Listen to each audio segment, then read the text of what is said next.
Ito guys, pag-usapan lang natin ang nangyari umano sa house blessing. Akala natin guys, talagang normal lang na sumayaw si Catherine Bernardo sa harap ni Alden Richard. Ngayon pala guys ay tinutokso si Alden Richard at Catherine Bernardo na mga bisita ni Catherine sa house blessing. Kaya nagsayaw na lang si Catherine.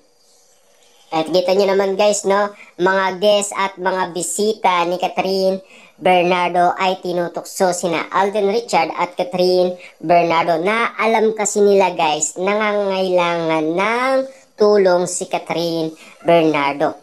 Kasi alam nila guys, talagang stress na stress siya at siyempre, sa nangyari umano sa kanilang kaibigan ay kalunos-lunos nga naman ang sinapit.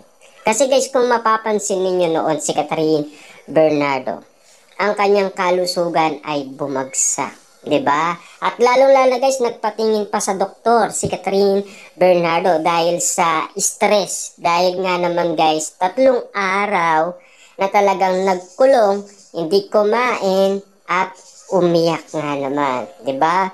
Ngayon, siyempre guys, kinausap na daw ni Mami Min Bernardo at Daddy Teddy Bernardo si Catherine Bernardo kung ano talaga ang tunay na nangyari. Hanggang sa sabihin na guys ni Catherine Bernardo sa kanyang mga magulang ang tunay na nangyari. Siyempre guys, no, lahat ng mga rason ni Catherine Bernardo ay nasabi na hanggang sa yung lahat ng mga inanakit ni Catherine Bernardo guys ay bumuhos talaga guys ang luha niya hanggang sa siya ay makapag-post na ng kanyang iwalayan note. Ayan, di ba? Pero ngayon guys, no, balik tayo ngayon kay Catherine Bernardo. Kasi gusto lang tulungan ng mga kaibigan si Catherine Bernardo para matigil na guys ang mga issue at intriga. Pero lalo pa guys, talagang bumulusok ang mga issue at intriga kina Alden Richard at Catherine Bernardo. Siyempre guys, makukulit ang issue at intriga sa kanila. Ano magagawa guys ni Alden Richard? Marami naman boto sa kanila. Kita nyo naman guys, mga celebrity, alam yan, noon pa man, tinutokso na sila. Diba? Na bagay daw sila. Kasi parehas nga naman sila guys, single. Lalong-lalo na guys, si Alden, nag-aanap ng girlfriend. Diba? Si Catherine Bernardo guys, ano ang sinabi niya kay Boy Abunda? Inayos niya muna guys ang kanyang sarili bago niya daw pinatawad ang kanyang sarili. At bago siya nagpatawad ng mga tao. Diba? Siyempre guys, alam naman natin, no, kung ano ang rason kung bakit nga naman nangyari ito kay Catherine Bernardo. Alam naman natin guys kung ano ang nasabi niya sa kanyang iwalayan note. Siyempre guys, nung nasabi yun, nako, grabe nga naman guys sa mga issue at intriga. Naglabasan na guys kung ano-ano na ang mga resibong pinapakita ng mga netizens patungkol umano sa narinig or nakita nila guys kay Catherine Bernardo. Grabe nga naman guys, kahit na ang mga iba't ibang network guys ay hindi sila nataimik kumano nang dahil guys tinatanong nila kung totoo nga ba ang pinost ni Catherine Bernardo. Iba't ibang mga network nga naman guys ang nagtatanong. Grabe, ganon guys kaigpit umano guys ang mga issue at intriga.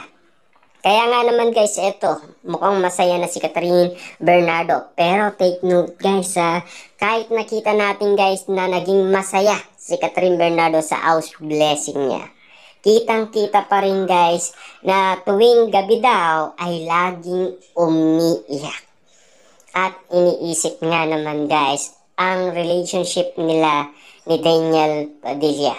Umabot kasi guys ng 11 years. Sino pa naman guys ang hindi iiyak na umabot sila ng 11 years dahil sa happiness nila. At alam naman natin guys, no, grabe ang sakripisyo guys ni Catherine Bernardo. Ilang beses niya na pala guys pinatawad si Daniel Padilla. Eh siyempre guys, paulit-ulit na ginagawa ni Daniel Padilla at hanggang sa sumuko na si Catherine Bernardo. Hindi niya na makaya guys eh. Siyempre sobra na, 'di ba? Pinilit ko naman ayusin. Ginawa ko na lahat hanggang sa wala na guys eh. Bumigay na si Catherine Bernardo. Hanggang sa guys, nalaman na lang natin, ganun na ang kalagayan ni Catherine Bernardo. Ako guys, nakita ko lang kasi nag-vlog si Mami Min Bernardo. Doon ko napansin, sabi ko, bakit ganito na lang si Catherine Bernardo? Bakit sobrang payat? Sabi ko, nagpapaseksi ba to? Ngayon pala guys, meron palang issue. Hanggang sa nalaman ko na lang na tinignan ko ang mga bawat balita. Hanggang sa nalaman ko guys, ang iwalayan niya. Hanggang sa guys no, nabalitaan din natin kahit na ang pangalan Alden Richard ay nadawit umano sa issue. Grabe talaga guys, ang lulupit ng showbiz nga naman, di ba? Alden Richard nadamay. Kaya si Alden Richard guys, no comment na lang sa mga sinasabi ng issue at intriga. 'Di ba? Ayaw niya na lang guys magsalita kasi ang gusto niya guys talagang tahimik lang. Ayaw niyang makialam umano sa mga sinasabi ng iba. At lalong-lalo na guys, 'di ba? Meron pang intriga umano na bumalot umano kay Alden Richard ang kanyang gender at ang kanyang naging asawa daw at mga anak. 'Di ba? Hindi siya pinapatahimik guys ng mga basher nga naman, 'di ba? Kaya nga naman guys, hanggang sa malaman din natin na maraming nagtukso sa kanya dahil hindi daw niya type si Catherine Bernardo. Grabe nga naman guys ang mga nakakalkal ng mga issue at intriga. At least, ngayon, masaya na si Catherine Bernardo at Alden Richard. Dito natin masasabi guys na talagang mananahimik na ang issue at intriga. Dahil alam naman natin guys kung ano ang tunay na nangyayari. Kasi guys, kung bakit natin pinag-usapan ang house blessing ni Catherine Bernardo. Noon kasi alam lang natin na sumayaw lang si Catherine Bernardo. Yun lang ang pagkakaalam natin. Pero kaya pala sumayaw itong si Catherine Bernardo ay tinutukso sila. Kaya itong si Catherine Bernardo ay sumayaw na lang sa harapan nila. Yung pala guys kaya nga naman pala ito ay sobrang tawa ng tawa si Catherine kasi tinutukso sila. Alam naman natin guys, need kasi ng pagmamahal ni Catherine Bernardo. Why not kung bakit hindi niya subukan guys ang pag-ibig ni Alden Richard, diba? Desidido naman si Alden Richard na manligaw, diba? At lalong-lalo na, nabuking pa ni Ogie Diaz at Christopher Min. Ano may tatago guys ni Alden Richard? Kilalang kilala si Ogie Diaz at Christopher Min. May mga pangalan yan. Diba? Hindi naman magiging sikat yan at hindi naman magiging kilala yan kung hindi talaga legit na marites yan. Diba? Kaya nga naman guys, medyo naguguluhan lang tayo. Kasi, bawat issue at intriga na nakakalkal umano, mga lihim na napakatagal nang hindi pa nabubuksan. Lalong-lalo na guys yung kay MJ Felipe. 2 months ago na in-interview sina Alden Richard at Catherine Bernardo. Yung binigay ni Alden Richard na singsing, lalong-lalo na guys yung airplane na pumunta siya sa kaarawan ni Catherine Bernardo. Panibago sa pandinig natin.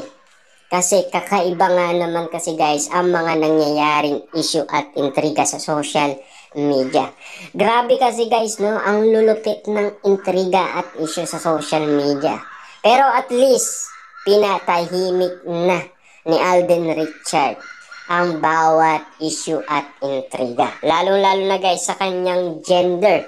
Kaya niyang patunayan niya na hindi siya bakla at wala pa siyang asawa at mga anak, di ba?